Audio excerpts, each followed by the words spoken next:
NCDBN, Masbate Community Development Broadcasting Network, is a non-partisan program which intends to deliver factual and timely news and other informative articles that would keep the people of Masbate well informed about the latest happening in the world. NCDBN. Ang NCDBN ay binubuo ng mga batikang mamamahayag mula sa Masbate Trimedia Club upang maghatid ng mga sariwang opinyon at balita sa loob at labas ng bansa. NCDBN, kasama sa mga pangunahing layunin nito, naabutin ang mga Masbateñong naninirahan sa anumang sulok ng daigdig para ipaglaban ang kanilang likas na karapatan. NCDBN, katuwa at kayakap ng mga Masbateño sa pagbaga sa kahirapan at sa masalimuot na pamumuhay sa ilalim ng lipunang mapang-api at mapang-abuso sa kapangyarihan. NCDBN, matutunghayan live sa www.livestream.com/ncdb network sa ilalim ng pamumuno ng Executive Director Dado Angkahas Municipio.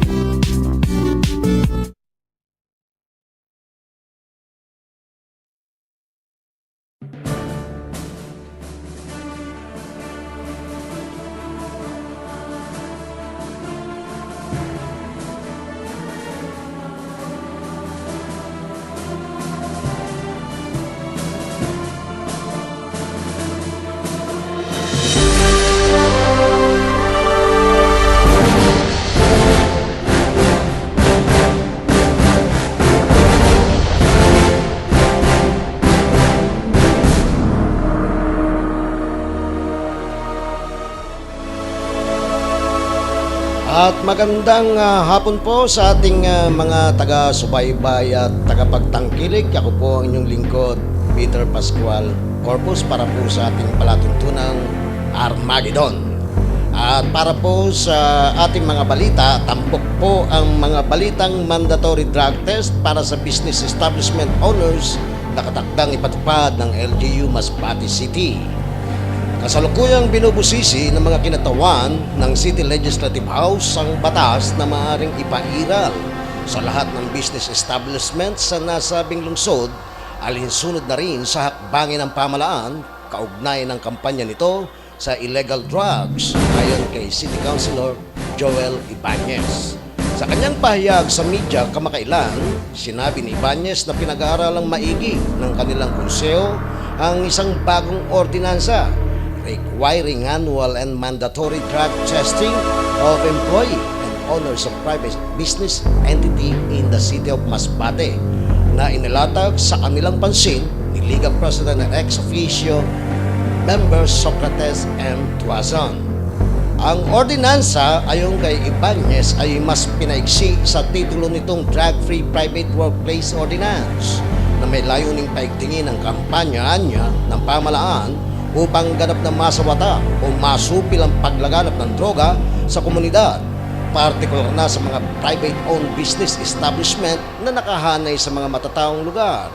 Sinabi rin ni Ibanez na bilang tugon-anya ng LGU Masbate City sa maigpit na kampanya ni Pangulong Rodrigo Duterte, sinulong ni Tuaso na nabanggit na ordinansa upang makatulong ito sa mga hakbanging ipinatutupad ng gobyerno sa pagkakaroon ng ligtas na pamayanan kontra droga.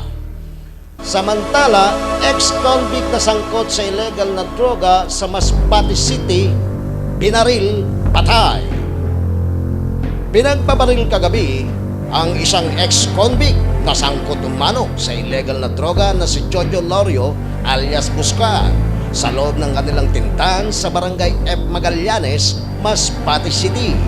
Kaagad na namatay ang biktima, sanhi ng tama ng punglo sa ulo at mabilis namang tumakas ang mga suspect na sakay ng motorsiklo o ang tinatawag na riding in tandem patungo sa direksyon umano ng BUF building sa Diversion Road. Ayon sa kapatid ng biktima, habang nasa loob ng tindahan si Jojo ay huminto sa tapat ng kanilang tindahan na nakasakay sa motorsiklo o riding in tandem at pinagbabaril ang biktima ng 3 beses.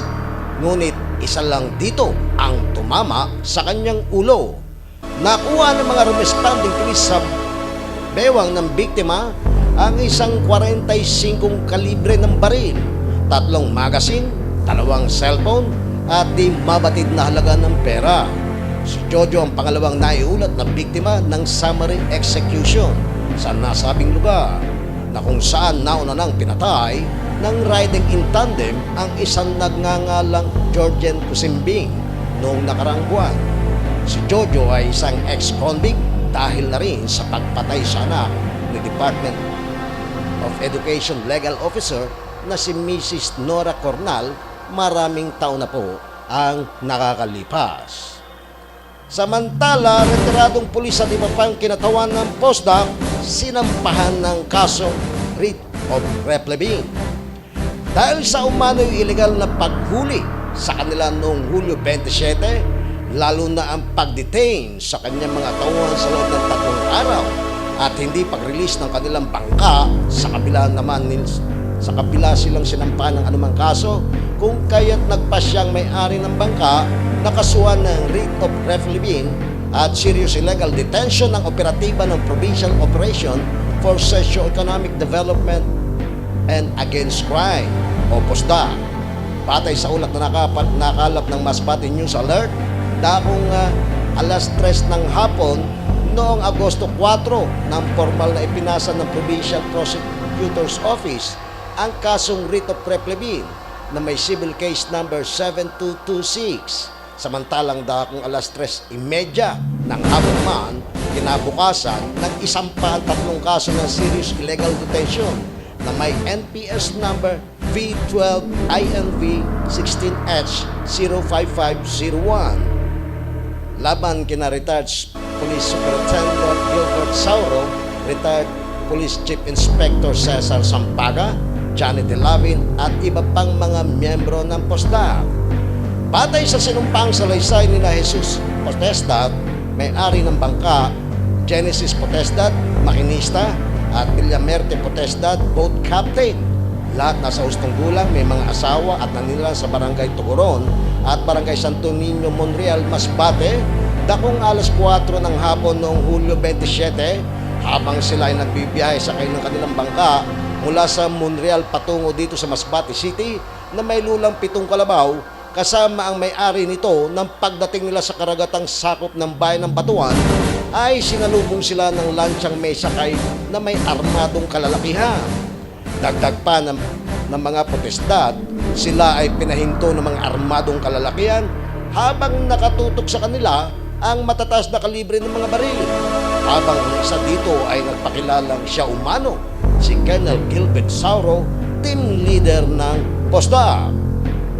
Matapos nito ay lumipat pa umano sa kanilang bangka ang 2 armadong lalaki, habang palipat-lipat naman sa kabila ang 2 may-ari ng kalabaw. Sinabi rin umano ni Sauro na sundan ng kanilang sinasakyang lancha, kaya sila ay napilitang sumunod hanggang sa makarating sa daungan ni Mr. Rufus Presado sa Barangay Kinamaligan, Masbate City. Idinagdag pa ni Potestad nang makarating na sila dito ay nakadaong na ang lansyang sinasakyan ni Colonel Sauro, subalit hindi pa umano nila ito nakita. At sa halip, ang sumalubong sa kanila ay si retired Police Chief Inspector Cesar Sampaga na tinanong ang kanilang mga pangalan, isinulat sa papel at pinalagdaan sa kanila ng sapilitan. At nang gabing iyon, habang sila ay nakahiga sa loob ng lancha, ay may nakabantay umano sa kanila sa seawall na nagpakilala membro umano ito ng POSDA. Kinaumagahan ay dumating umano si Johnny Delavin na nagpakilala ring miyembro ng POSDA at inutusan silang ibaba ang mga kalabaw at pagkatapos ay mga taong inutusan na kunin ang mga kalabaw. Dagdag pa ni Potestad, sa loob ng 3 araw, bagamat wala namang isinampang kaso sa kanila, ay hindi sila pinakawalan at hindi rin sila makaalis, lalo pa at binantaan umano sila na susunugin ang kanilang lancha kapag iniwan ito. Ngunit nang maubos ng umano ang kanilang dalang bigas, ay napilitan na silang pumunta sa Maritime Station at ipinablatter ang kanilang pagbabanta sa kanila. At tuluyan na rin silang tumakas mula sa mga nagbabantay sa kanila at humingi ng tulong mula sa ilang nilang kakilala.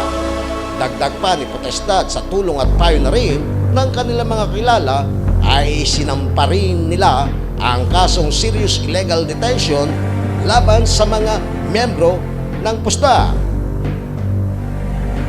At yan po ang ating mga nagbabagang balita para sa araw na ito ng Miyerkules. At ang oras po ay ganap ng alas 5 ng hapon.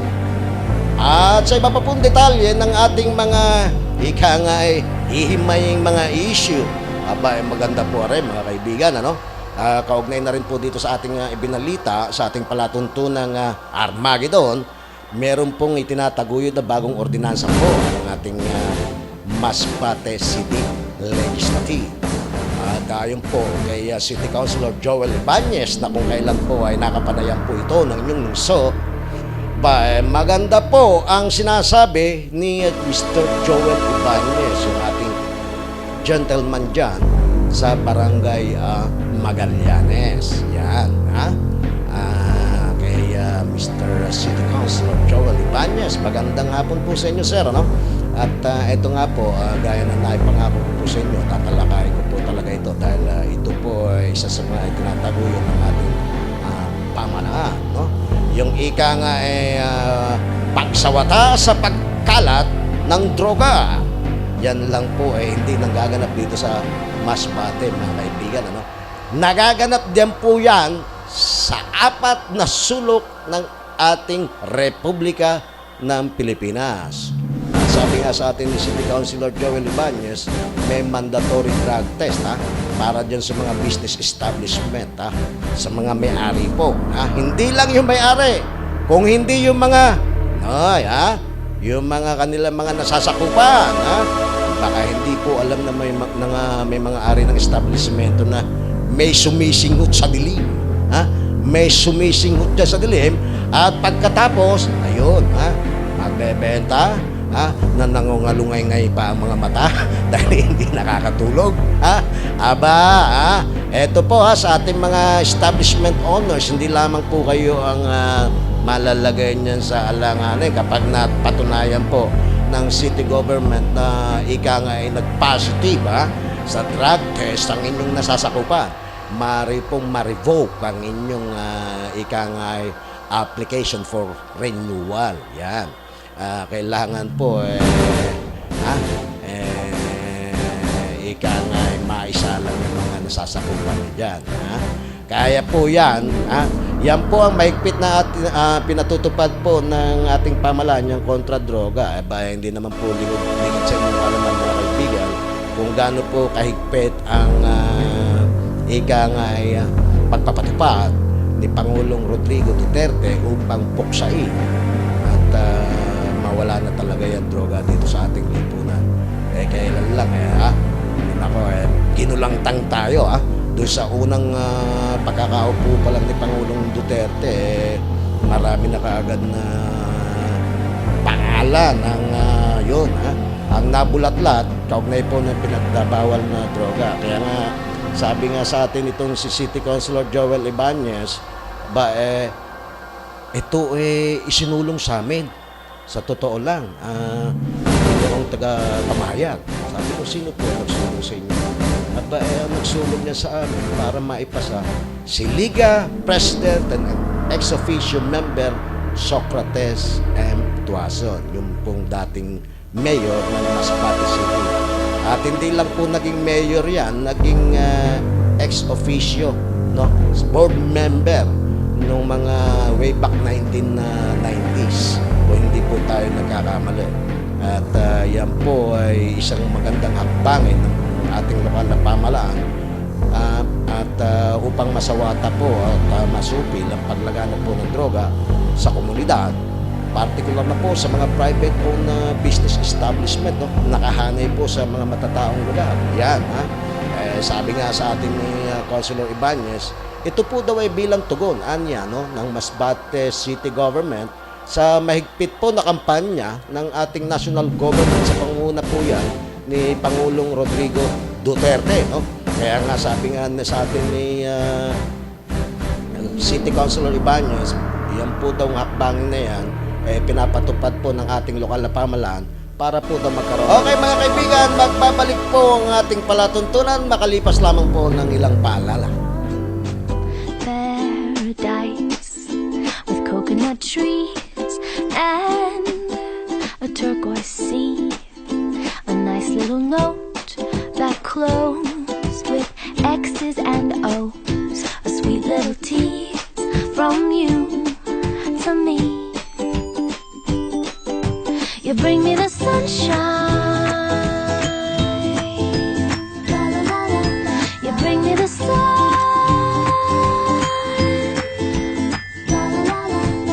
Bring in the sunshine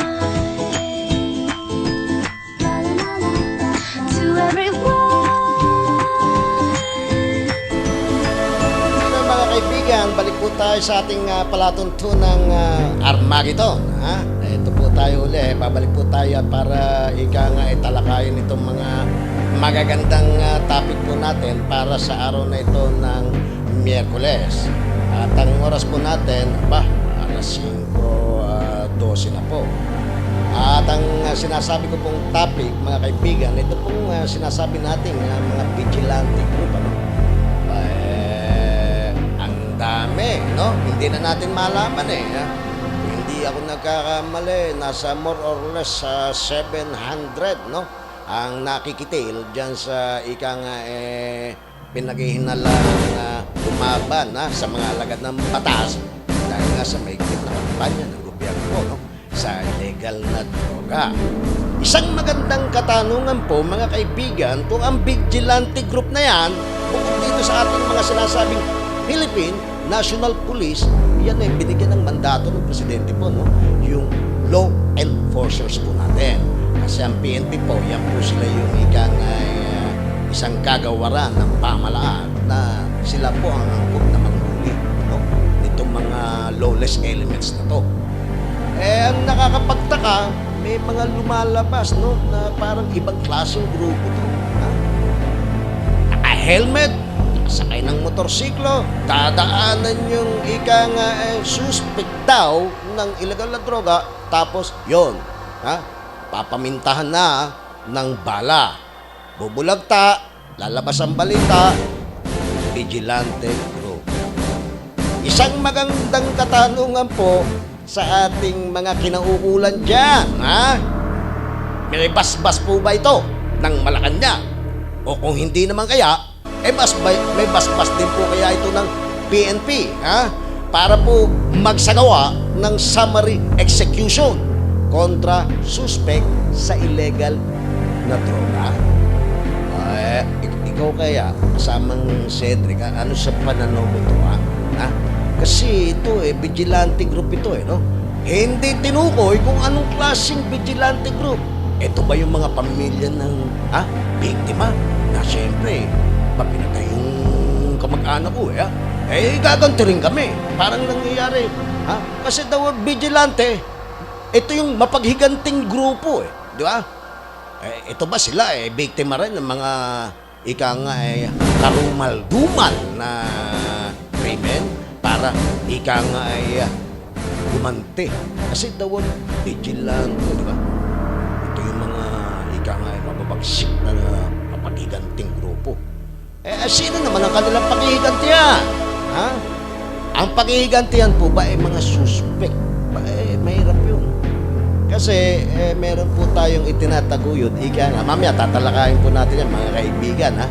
Yung sinasabi nating 1986 Constitution, nasa ilalim po yan ng Bill of Rights. Mamaya po, tatabo tayo sa topic na yan, yung Bill of Rights na yan. At total na, pag-uusapan na din lang po ang konstitusyon. Isang magandang katanungan din po, no? Tayo po ay nagtatanong lang. Kasi po, yan po ang gawain ng mga mamamahayag, no? Kami naman po hindi yung sabing bira lang ng bira. Komento lang ng komento. Kasi kami po, napagtatanungan din ng ating mga kababayan. Lalo na sa grassroots level. Lalo na doon sa mga maliliit na sektor na yan, dumadaan po kami dyan, napapadako sa kanilang lugar at nagtatanong sa amin. Katulad nito, nung isang nagtanong sa amin doon sa isang lugar, sabi sa akin Sir, hindi po ba pagkakaalam namin kahit po kami grade 4 lang ropor sumumpa ho, di ba, ang presidente, under oath po, di ba siya, to protect the Constitution? Ba, papaisip ako ganun, sabi ko, mukhang meron niyang alam to, Grade 4 lang, Raw 4 pa. Alam. Teka, mabusisi nga. Ikaw ba kasamang Jaspar, naniniwala na, pag ang isang presidente na nailuklok sa kapangyarihan dahil na rin sa mandato ng sambayanan, siyempre susumpa yan, di ba? Susumpa at ano yung binabanggit? I will protect the Constitution. At ito po ang isang magandang tanong. Hindi po ba kasama sa 1986 Constitution yung Bill of Rights? Yan. At napapalalim po ang ating talakayan dyan. At mamayang konti lang po, mga kaibigan, tatalakayin po natin niya kung ano ba yung nakapaloob dyan sa Bill of Rights na yan. Kasi marami yatang hindi nakakalam na yung 1986 Constitution, may Bill of Rights po tayong itinataguyod dyan. Hindi lamang po tayo, no? Kung hindi mismo supposed to be ang Pangulo po natin. Mahal na Presidente, kami naman po nagtatanong lang.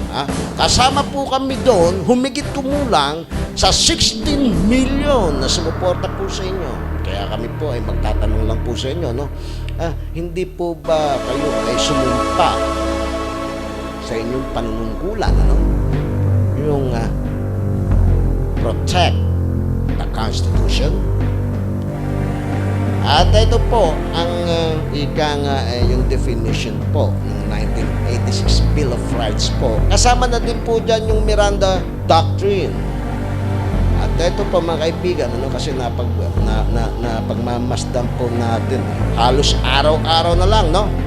Napapanood po natin sa iba't ibang palatuntunan po sa telebisyon. Napapakinggan po natin sa iba't ibang radio network.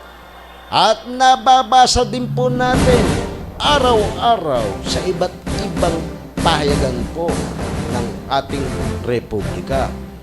Ang dami na pong nawawaldas ang buhay. Marami po ang nagsasabi na bakit ganun? Napagbintangan lang, napagsuspetsahan lang, itinutumba na. At nilalagyan para ng karatula sa dibdib na huwag akong tularan dahil yun nga, drogista o kung hindi naman nagtutulak po ng ipinagbabawal na gamot. Sabi nga paano pa ba natin mauusisa yung tao na lumaban sa batas? Kung nakaplansya na yung katawan sa lupa, wala ng buhay. Ibig nga sabihin ba, hindi kaya yan yung minsan ay naririnig nating kwento, no? Na dead man tells no tale. Kaya yan, mga kaibigan, Sir, doon po sa ating mga otoridad, diba lalo na sa PNP. Pagkakaalam ko po, no? Kasama din po kayo dyan, doon sa dapat po magtaguyod ng buhay. Kasi po, meron po tayong Miranda Doctrine, no? Mamaya po tatalakayin natin yan. At sa 1986 Constitution, under po ng Bill of Rights, nakasaad po dito, no?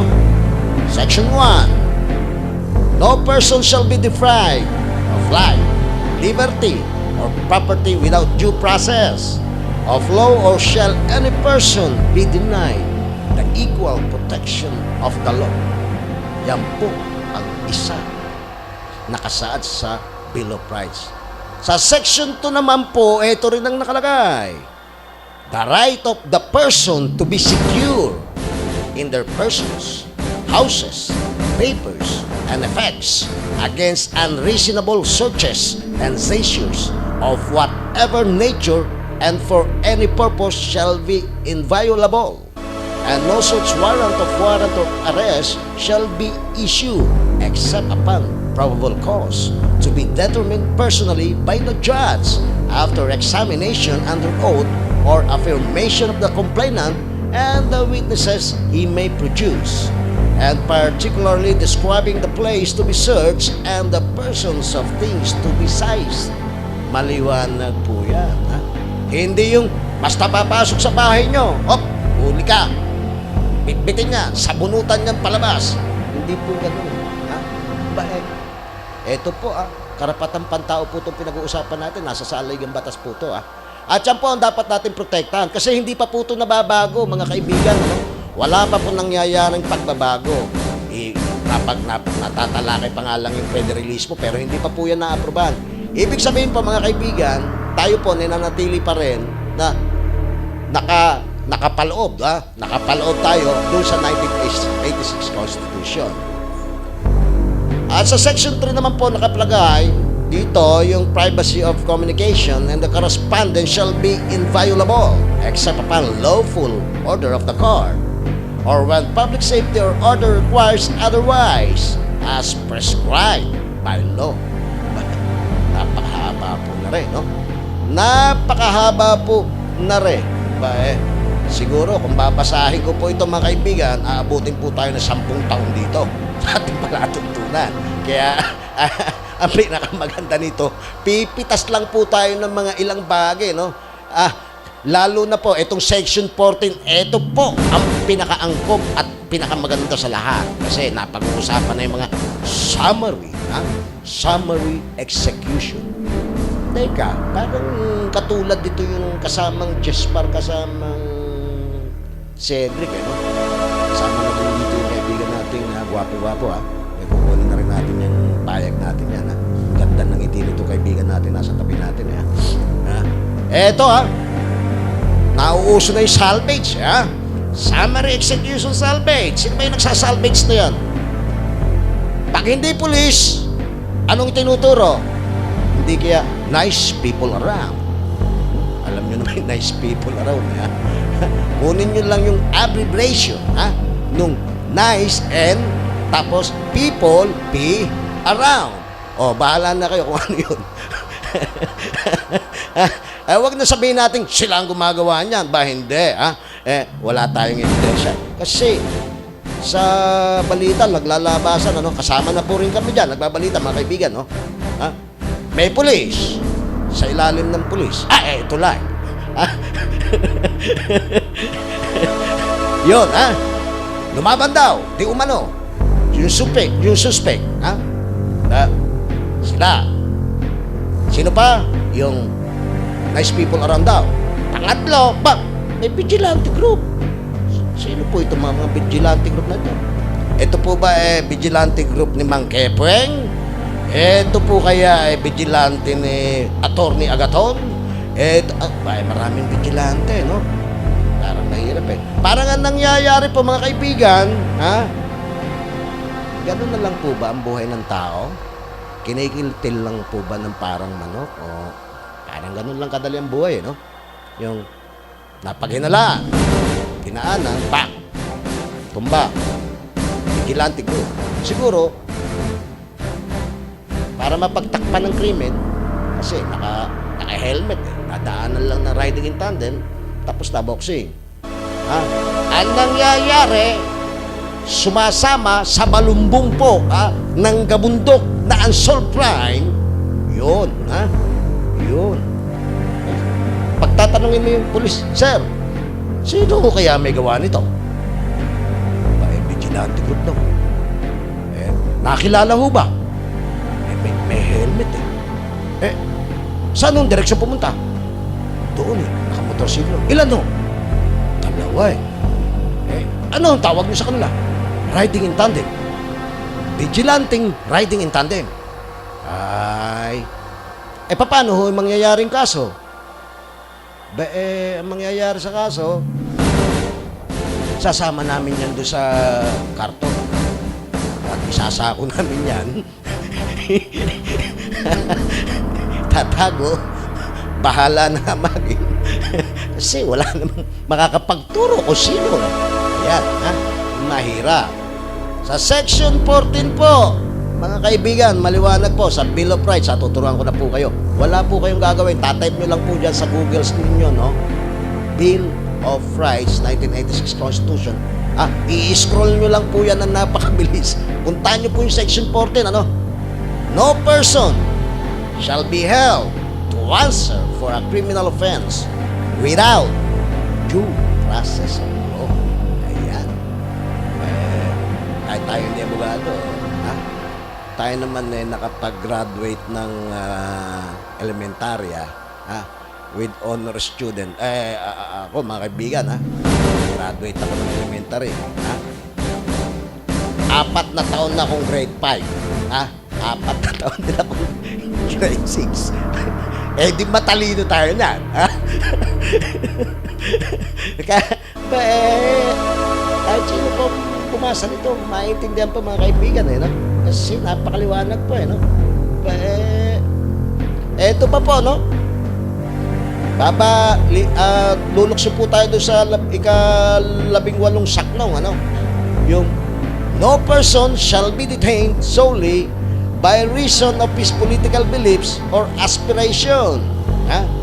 At eto, napakarami pa po nito, no? Ibig sabihin pa, mga kaibigan, mismo ang konstitusyon natin tutol sa summary execution. Ayan po, maliwanag po yan, mga kaibigan, Ang tanong, bakit hindi po alam ito ng PNP? Bakit hindi po alam ito ng ating mga kinauukulang? Yan. Na mismo po ang 1986 Constitution natin sa ilalim po ng Bill of Rights tumutulig sa pangyayaring nagaganap po sa kasalukuyan. Kasi kung hindi ho tutol, eto, nandito po ito sa Bill of Rights. Ito naman, medyo lilipat po tayo ng konti papunta doon sa, kasi nasa New York tayo, papunta tayo doon sa constitutional law. Sa Miranda Doctrine naman po tayo, doon sa ating mga kaibigang pulis dyan. Tayo naman wala naman tayo mas mantinapay sa mga pulis. Naniniwala naman tayo na talagang sinusupil nila ang katiwalian. Nananalig tayo na kayang-kaya nilang gampanan ng mayos ang kanilang tungkulin. At nananalig din tayo na sinusunod lang nila ang sinumpaan nilang tungkulin. Mahirap po magpulis. Nakita ko mag-training yan Kung saan-saan sila mahihirap na tagpo yung pagtitraining Makapagpulis lamang. Pero teka, maiba ho ako, mga kaibigan. Parang may nangyayari na parang para lang, Hindi naman ho natin nilalata, no? Kasi doon ba sa mahigit kumulang na 700 suspected drug users or pushers, lumaban ho kaya lahat yun? Kasi parang nangyayari, isang katwiran na lang. Di ba? Yung bang katwiran na, kumbaga, hindi katwiran dahilan, yung unang dahilan, ganun din ba ang naging dahilan sa ikalawa? Hanggang sa tumakbo at ayun na, lumipad na sa numerong humigit kumulang sa 600, isang katwiran lang, tumaban. Parang lang, tayo naman po nagtatanong lang. Kasi po, nandito po yan, mga kaibigan, saklaw po ng Bill of Rights na itinatagoyo din po yan ng PNP. Actually po, itong sa constitutional law, sa Miranda Doctrine, ito po yung sinasabing Bible ng mga pulis. Yung Miranda Code na po yan. May mga requisites po ang ng Miranda Doctrine, no? Mabibilangin po natin ito, no? 1, 2, 3, 4 lang po ito nakalagay dito sa requisites ng Miranda Doctrine, na napakadali pong bigkasin ng isang pulis, doon sa suspect na kanilang dadakpin sakali man pong ito ay nagkamali sa batas. Any person, ito po ang number 1 dyan, any person under custodial investigation has the right to remain silent. Pangalawa, anything he says can and will be used against you in a court of law. Pangatlo po, he has the right to talk to an attorney before being questioned and to have his counsel present when being questioned. And number 4, if he cannot afford to find attorney, one will be provided before any questioning if he so desires. So, ibig sabihin po, okay, halimbawa, ganito po yan mga kaibigan, no? Ako polis. Huhuli kita, ha? Nagkamali ka sa batas. Ganito ang karapatan mo, ha? O sige. Manahimik ka dyan. Kasi yung sasalitain mo, baka pwede kong gawing kodigo yan para makinilyahin ko yan. Tapos, mismo salita sa'yo, magpapahamak sa'yo. Ha? Mismo salita mo, magpapahamak sa'yo. Kaya, mas mabuti pag manahimik ka na lang dyan. Ha? Ako dyan, tatanungin kita, sino ba gusto mong abogado? Baka gusto mong abogado si Miriam Defensor. O kung gusto mo, sino bang abogado ang gusto mo para ipagtanggol ka dahil magkamali ka sa batas. Yan. Ha? Eh, sasabihin naman ng tao, kung lalo kung mahirap, sir, wala ho akong pambayad ng abogado eh. Bigas nga ho, kulang pa eh. Kahit ho, pambili ng mangunguya, wala nga ho eh. Abogado pa ho kaya. Ganun ba? Pero huwag ka magalala. Kahit hinuli kita, tatawag tayo, bibigyan kang abogado, pagtatakol yung sarili mo. Yan po sana eh. Ha? Kasi maliwanag po sa Constitution, ito po, no? Miranda Doctrine. Yan ang maganda dyan, no? Sa Section 12 po ng Article 3, nakalagay po to, no? Mga kaibigan, maliwanag po to, no? Any person, number 1, under investigation for the commission of an offense shall have the right to be informed of his right to remain silent and to have competent and independent counsel, preferably of his own choice. And if the person cannot afford the service of a counsel, he must be provided with one. These rights cannot be waived. Okay mga kaibigan, magbabalik po ang ating palatuntunan makalipas lamang po ng ilang panggal. Paradise with coconut trees and a turquoise sea. A nice little note that closed with X's and O's. A sweet little tease from you to me. You bring me the sunshine. You bring me the sun. Bringing the sunshine to everyone. At bueno mga kaibigan, balik po tayo sa ating palatuntunan, ang Armageddon. At kanina po mga kaibigan, tinatalakay po ng inyong lingkod itong constitutional law, no, ng Miranda Code. At ika nga, ito po yung sinasabing Biblia ng ating kapulisan, no, Philippine National Police.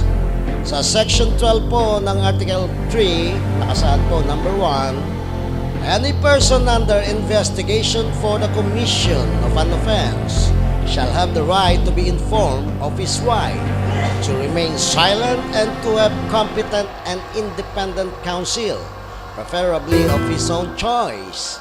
If the person cannot afford the service of the counsel, he must be provided with one. These rights cannot be waived in writing in the presence of the counsel. Number 2, no torture, force, violence, threat, intimidation, or any other means which vitiate the free will shall be used against him.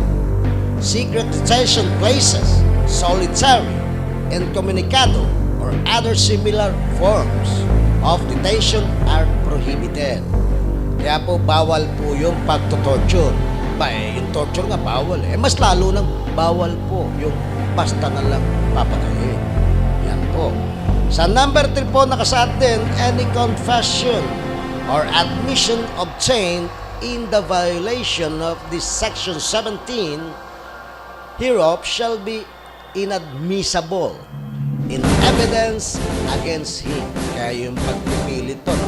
Bang ika nga sasaktan mo para panginin ng isang bagay na labag sa damdamin. Dahil syempre aamin yan dahil sinaktan mo. Halimbawa, sasakalin mo, tatagtsakan mo para gagamitan mo ng physical abuse, bawal po sa batas yan. Para paaminin po sa isang kasalanan na sapilitan. Yan po ang nakasaad sa section or article 3, no? Kasama naman po sa number 4, the law shall provide for penal and civil sanctions for violation of this section as well as compensation to the rehabilitation of victims of torture or similar practices and their families. Maliwanag po. Kaya po sa ating mga kinauukulan, maghunos dili naman po kayo. Kasi naman po, hindi naman po tayo sumasang-ayon, nagagamitan po natin ng pwersa o dahas. Kasi po, mga kaibigan, lalo na po doon sa mga kinauukulan, ano? Hindi pa po nawawala ang bisa ng 1986 Constitution po natin. At kahit po ang ating mahal na Pangulong Duterte, nakasumpa po sa ilalim ng batas ng ating konstitusyon o ng ating saligang batas. Siya din po ang under oath dyan. Sabi nga President is under oath to protect the Constitution. At kasama po sa Constitution na yan ang Bill of Rights ng bawat mamamayang Pilipino. Diyan po nagtatapos ang ating palatuntunang Armageddon. Magbabalik po ang inyong lingkod sa mga susunod pang mga araw upang kayo ay hatiran ng mas makabuluhang pagbabalita at mga talakayan. Ako po si Peter Pascual Corpus, nag-uulat at nagpapasalamat din po sa ating mga program sponsors na kinabibilangan po ni Provincial Governor Antonio Co. Kasama naman po ang kanyang ginang na si Congresswoman 2nd District Olga Co. Kasama din po dyan ang ating mahal na alkalde ng lungsod, si Mayor Rowena Tuaso. Kaagapay po ang kanyang mister, si ABC ex officio member, Socrates Tuaso. Sa buong pwersa po ng MCDBN, ako po muli ang inyong lingkod. Maraming pong salamat sa inyong pagtitiwala at pagsubaybay.